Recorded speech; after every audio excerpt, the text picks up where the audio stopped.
My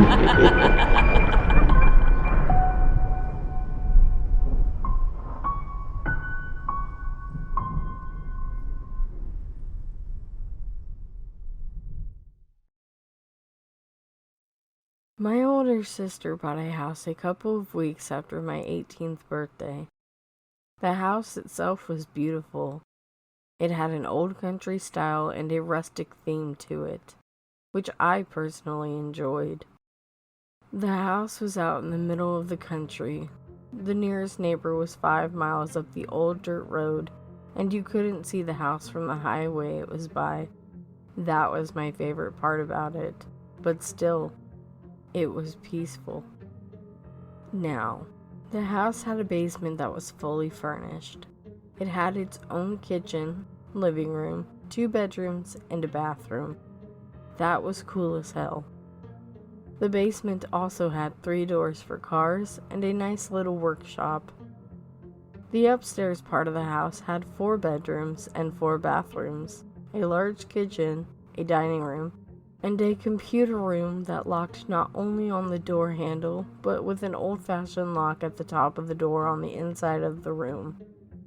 The washer and dryer was in a corner by the side door on the house. It was just beyond the kitchen. There was a small little deck on the front side of the house which faced the highway that couldn't be seen because of the field that was in front of it, and a small deck on the side of the house where the side door was that led out into the yard. There was a very large deck on the back of the house. I am not sure how tall it was, but I know that you had to go down 22 stairs if you wanted to get down to the driveway. The house in itself was incredible, and no one could believe that the previous owners wanted to sell it, yet they had their reasons. Their reasoning was that they wanted to travel across the country in their RV because they were both retired, and it was a lifelong dream of theirs. Oh well, it was one hell of a deal for my sister.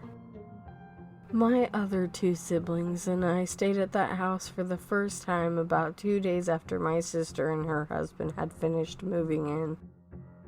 My older sister and I had cooked dinner while everyone else explored the house. I had already seen it due to the fact that I was the first one she showed it to, aside from her husband. We all ate dinner together in the dining room, in celebration of their newest milestone in life, and played with my 5-year-old nephew and 2-year-old niece. We all stood out on the deck for a while after putting the kids to bed. It was so that my sister and I could have a cigarette before heading in to drink and play cards. It was all, in honesty, a perfect way to help my sister and her husband finish unpacking. The night went on as any normal night we would all be together. My younger brother, younger sister, and I slept in the computer room that night since it was pretty spacious, and we wouldn't wake up the kids. Nothing out of the ordinary happened. I was and still am an intuitive person, in touch with my spirituality and such. I can assess any situation just by the feel of the atmosphere. However, that house did not give me any bad vibes at first. I wish it would have, because I never would have stepped 1 foot into that place had I known what was going to happen in the following year. There are reasons that will remain unknown, but I moved in with my older sister a month before I graduated high school. Now, you have to understand that living out in the country meant that I had spotty cell phone reception. I didn't have my driver's license, and I didn't have a car, so after my sister's mother-in-law would pick me up from school, as well as my niece and nephew, and take us home, I would have to take care of them because her husband slept during the day. He worked from 10 o'clock at night until 7 o'clock in the morning. Imagine how difficult it was at 18 years old, trying to take care of 2 small children, cooking dinner, cleaning the house, and doing laundry while trying to finish my homework. It was absolutely challenging, but somehow I managed to do it. There was a particular night about 2 weeks after I had moved in that started everything. My niece and nephew were in the living room watching cartoons and playing with their toys while I was in the kitchen cooking dinner. It was about 5 o'clock in the evening, which was the normal time for dinner. I would peek my head out of the kitchen every once in a while to check in on the kids. I could hear them laughing and playing, so I would go back to cooking. This was happening for about 30 minutes before I felt someone tugging on my shirt. I looked down with a smile, thinking it was my niece wanting more juice, but there was no one there. My heart began to beat faster as I peeked my head into the living room to see that the kids were still playing with their toys and watching cartoons. I shook off the weird incident, chalking it up to being my imagination and my worry about being home alone with the kids. I finished cooking dinner, fed both kids, and tried to do my homework in the living room, but I had an uneasy feeling the rest of the night. It felt like someone was watching me. That was just the first of many strange things to take place in that fucking house. The next incident happened a few weeks later. My bedroom door was next to the side door of the house and directly across from the back door leading to the deck. I had always had an odd fear about doors being opened, which is silly, I know, but it legitimately freaks the heck out of me. My older sister was in the living room, watching TV and drinking a glass of wine to try and wind down after a long day at work. The children were in bed, and I was in my bedroom trying to finish my homework despite it being a Friday night. I had the television in my bedroom on, Law and Order playing in the background, even though I had my headphones in with my rock music blasting loudly. I was so occupied with getting my probability and statistics homework done that I hadn't noticed the handle of my bedroom door twisting and turning. I heard a very distant banging on something which caused me to take one earbud out. No noise. I put the earbud back in when another bang sounded. I took both earbuds out this time, listening carefully to the weird noises just outside of my room. There was the sound of scratching, which scared the holy hell out of me. I looked at my clock on the shelf above my bed to see it was midnight when my 5-year-old nephew screamed and came running into my bedroom. I had asked him what was wrong, and the only thing the little man said was that he didn't want to sleep in his bedroom because of the man in his closet. It took an hour and a half for me to calm him down, but he finally fell asleep on my bed while I stayed up the rest of the night watching TV and listening for any strange noises. I would occasionally step out onto the back deck with my older sister to have a cigarette, but again, my room was directly across from the door, so we were able to keep an eye on my nephew. The third incident to happen was the following day. It was a Saturday, and I was in the basement trying to clean up and help my sister unpack when the atmosphere suddenly felt ominous, like something bad was about to happen. We were listening to music, dancing around, and watching the kids play with their toys. I don't remember exactly what I was doing at the particular moment when I felt something touch the back of my neck, but I turned around to swat at the person because I thought it was my sister. My family likes to play jokes on each other as often as possible, especially when the other person isn't expecting it. Again, no one was there. I went back to what I was doing, and about 5 minutes later, something roughly tugged on the hood of my jacket. There was no one behind me, and that was when I realized my sister and the kids had went upstairs. I was completely alone in the cold-ass basement. I grabbed my phone, ran out of the room, and up the stairs to the kitchen. My sister asked me what the hell had happened.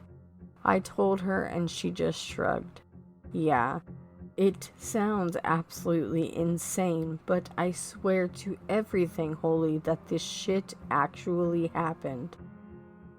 The entire summer passed by like that, weird little things happening here and there, but nothing major.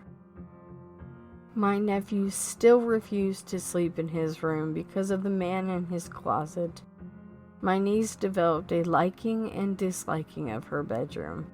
Her closet door would not shut no matter how many times someone would close the door. My niece would play in her room alone during the day, but would wake up in the middle of the night, crying and screaming bloody murder until someone would take her out of the crib. I had given up my bed by that point to let my niece and nephew sleep in it while I slept on the floor. I didn't mind having them in my room with me, considering that I made them feel safe, and my nerves were calmer when it was my responsibility to make sure that they stayed safe and secure. August came around, and it was time for me to go to college. I packed up everything I would need and headed off for the first time by myself. Mind you, I still didn't have a car, so that was a fun day of moving into the dorms. I figured that college was the perfect time to get away from all the weird things happening in that house, yet the strange things started happening there too.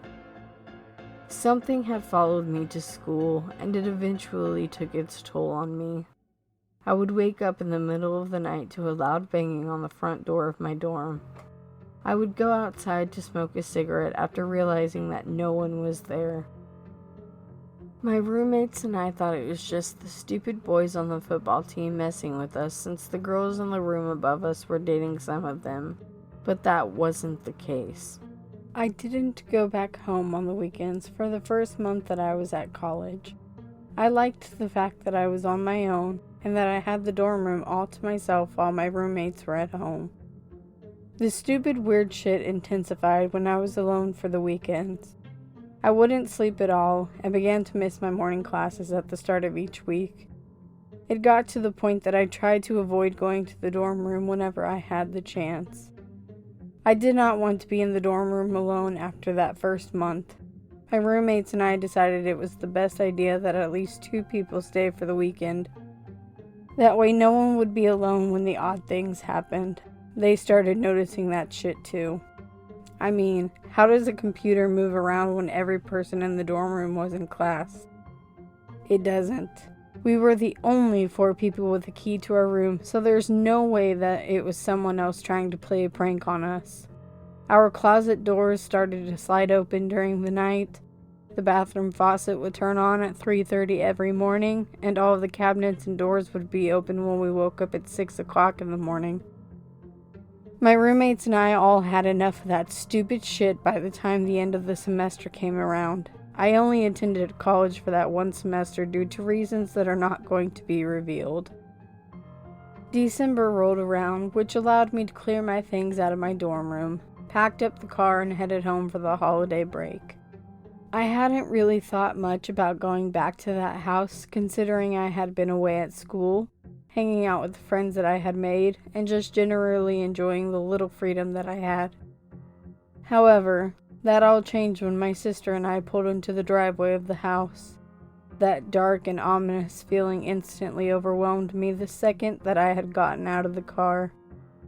I couldn't figure out what it was about that place, but something definitely gave me the creeps, and I sure as hell didn't like it. My sister and I headed into the basement and up the stairs as quickly as we possibly could in the dark. At this point, my sister was equally eerie about the house since she had strange experiences of her own while I was away at school. There was one night where she was standing outside on the front porch, smoking a cigarette when she heard someone say her name. She swears that it sounded like my dad. However, it couldn't have been, considering he was at least 20 miles away. That wasn't the first time something like that had happened while we were outside. There was another night when we were both outside and both heard laughing coming from below the deck. We looked over the railing with our flashlights, but no one was there. It scared the living hell out of us. We tossed our half-smoked cigarettes over the railing and ran inside. I locked the basement door, and we each went to our own rooms and locked ourselves in. Thankfully, the children were in my bed. I didn't mind sleeping on the floor. There was a time that my older sister woke up in the middle of the night due to a bad dream and saw a large black figure standing in the corner of her bedroom. She literally cried while telling me about it the next morning because it scared her half to death. We would often hear strange sounds coming from the basement. It was easy to hear in my bedroom, considering the basement door was 3 feet from where my room was. I did not like the basement after the ominous feeling began, after the strange sensation that we were never truly alone while down there. It was difficult for me to actually go into the basement to feed the cats because it always felt like someone was watching me. The basement was freezing, even in the summer, and the air conditioning didn't go down there. We never turned the air conditioner on in the basement. It saved money on the electricity bill that way, yet it was always cold. My best friend at the time was spending a few days with me at the house because of personal reasons. It was just the two of us in the house at this time. She was taking a shower while I was in the computer room with the door shut. I was on the computer, fairly certain that I was writing a story for at least 10 minutes when something heavy hit the doors. I could see the shadow of someone from underneath the door. It quickly moved away, which absolutely scared the hell out of me. I waited until my heartbeat returned to normal before quickly leaving the room. I went to the bathroom where my friend was. I opened the door. No, we had no boundaries. To see if she had been the one who had hit the door, but she was still in the shower and the carpet was not wet. She hadn't been outside of that bathroom. No one but us was in that house, so there's just one thing left for me to think. Whatever the fuck was in that house did not want me there. I personally believe that it was happening because of me, and I still don't know how I feel about it. Now, I'm at the point where it doesn't bother me anymore, but seriously, fuck all of that shit. I almost had one normal night in that house. My niece and nephew were at their grandparents' house, so my sister, brother-in-law, and I were sitting on the couch in the living room watching the movie Sinister. We had no incidents during the entire movie. If we did, then we hadn't noticed. My sister and I cleaned up the coffee table, put the popcorn bowls into the sink, threw away the empty soda bottles, and said goodnight. I turned on the television in my room, locked my door, and was texting people for about 5 minutes before someone knocked on the door. I sat there, frozen in fear, waiting to see if another knock would come, and sure enough it did. I remember cautiously standing up from my bed and opening the door to see that no one was there. Another knock sounded on the door as soon as I had shut it. I pulled the door back open and slowly walked into the kitchen. I had just reached the kitchen counter when my sister jumped up from behind it. I raised my arm to hit her after jumping because she scared the shit out of me, not literally. She laughed for a few moments, swore that she was going to bed, and watched me walk back toward my room. Her husband jumped out of my nephew's bedroom, which scared me so badly that I let out a banshee-like scream and literally had to step outside to smoke a cigarette because my hands were shaking so badly. I had to calm down. My sister apologized to me while she stood on the back deck and smoked a cigarette with me. We quickly finished, headed inside, and went to our own rooms. I was sitting on my bed for about an hour and a half before the floor outside of my bedroom door started to creak. The shadow from the kitchen light pacing back and forth while the door handle jiggled. My phone was already on vibrate, so I quickly texted my older sister, asked if she was in the kitchen and messing with me again. She said no, sent me a picture of her and her husband in their room watching TV, which was absolutely terrifying because something was outside of my room. I was very relieved when I realized that both doors to my bathroom were locked as well as the door to my bedroom because it prevented whatever was in the kitchen from getting into my room, like it so desperately wanted to. That night would be the one to escalate all of the strange-ass things happening inside of that house. It's like watching that damn movie had stirred up whatever unseen thing was living in there with us. My nephew continued to be afraid of his room. He still claimed that the man in his closet was there, even though we would check every night before putting him to sleep. One time, my older sister had put my niece down for a nap in her crib. My brother and other sister were there. We were all watching TV while my nephew played with his toys on the living room floor. My niece woke up at some point and started crying because she wanted out of that damn room. My sister walked in there to grab her and yelled for the three of us to come to the room. Me, my brother, and younger sister all ran into the room to see a knife sticking in the wall, between the bars of the cribs, not more than a few inches above where my niece had been sleeping. Something was trying to harm my innocent little niece, and that was the day where we all decided that there was seriously something wrong with that house. Pretty much every night there was a late night for me. I would be up in time for my nephew to knock on my door and crawl into bed with me. My niece soon became afraid of her room. She had recently switched to a toddler bed by that time. She would wake up every night, run out of her room, and knock on mine. There was one particular night, my sister had to work a 16-hour shift. Her husband was at work. It was storming out quite badly that night. My cell phone reception was very spotty, and I still didn't have a car despite having a driver's license. My nephew was asleep in my bed. I too had fallen asleep, only to be woken up at midnight to my niece crying, yelling for me and knocking on my bedroom door. I jumped up faster than I had ever done before, opened the door to see my niece in hysterics sitting on the floor outside of my room. I picked her up, shut the door behind me, and laid her in my bed. I soothed her back to sleep before leaving the room. I left the door open, stepped onto the back deck because I could see them, lit a cigarette, and texted my sister to see what time she would be home. My sister texted me back and told me that she should be home in about 2 more hours, which was a relief to me. I tucked my phone into the pocket of my sweatpants and took a long drag of my cigarette, only to see 3 shadows walk in front of the solar light on the porch. I tossed the unfinished cigarette into the sand-filled flower pot, stepped into the house, shut and locked the back door behind me. I locked myself in my bedroom with the kids, and not even a moment had passed by before I heard the kitchen faucet turn on and dishes being moved. I slowly opened the bedroom door to see no one in the kitchen. I quickly hurried out of there and turned the faucet off before hauling ass to my bedroom, scooped up the 2 kids in my arms, and carried them to the computer room. I ran back to my own room, grabbed pillows and blankets, and ran back to the computer room, where I proceeded to lock the door with the lock on the handle and the old-fashioned lock at the top of the double doors. I laid out the blankets and pillows on the floor, placed the kids down, covered them up, and I laid on the couch for hours until I had fallen asleep at some point.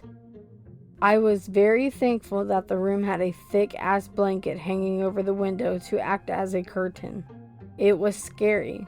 I was on edge, but there was something about that specific room that made me feel safer. I woke up at 7:30 the next morning to my brother-in-law knocking on the door. I didn't bother to tell him what happened, just that the kids and I were watching TV in that room and had fallen asleep. I did, however, tell my sister about the incident when she had gotten home, and trust me, she seemed terrified about the events that happened because she had come home later than what she told me she was going to due to her job being short on staff members. There had been many times where one of us would see shadow figures in the children's bedrooms. Thinking it was my niece or nephew, we would run after them only to find nothing. This was one of the consistent, reoccurring things that pissed us off. I can remember another day after that incident when my brother and younger sister were at the house. They were going to stay the night. My niece was taking a nap in her bedroom. My older sister went in to check on her. The blanket that had been draped over my niece was laying atop the space heater, and her closet door that had been shut was standing wide open. Something wanted my little 2-year-old niece to freeze to death. Something wanted us out of that damn house, and I wish we had gotten out at that point, but we ended up staying there for another few months. I'm not sure what the fuck was in that goddamn house, but I wish to hell that I never would have stepped one fucking foot into that place. Because I have ghosts in my current house. Something has always been watching me after moving out of that specific house. I don't mind the ghosts that I currently live with because they don't bother me. I know that they are there, and that's what matters. I absolutely hated that house. I still do to this day. Hate that goddamn house, and I never want to step foot into that place again. But my sister's ex-husband, my niece and nephew, their other 2 brothers, and their stepmom all live in that house now. I've only been back there a few times to see my niece and nephew. It still gave me the creeps, but they seemed to be okay there, like nothing had ever happened. Needless to say, my intuition has been on point since moving out of that fucking house. The moment I get a bad feeling about something or a situation, I actively avoid it so that I do not have to deal with the consequences. It doesn't matter whether anyone reading this or hearing this believes in the supernatural or not, because I do. I have proof of it. What happened in that fucking house still gives me a bad feeling when I think about it. And my nerves are about shot from writing all of this down. This is legitimately the most horrifying experience that I've ever had. Screw that house, and screw ever going back there. I honestly cannot ever go back there. If I do, please send a priest.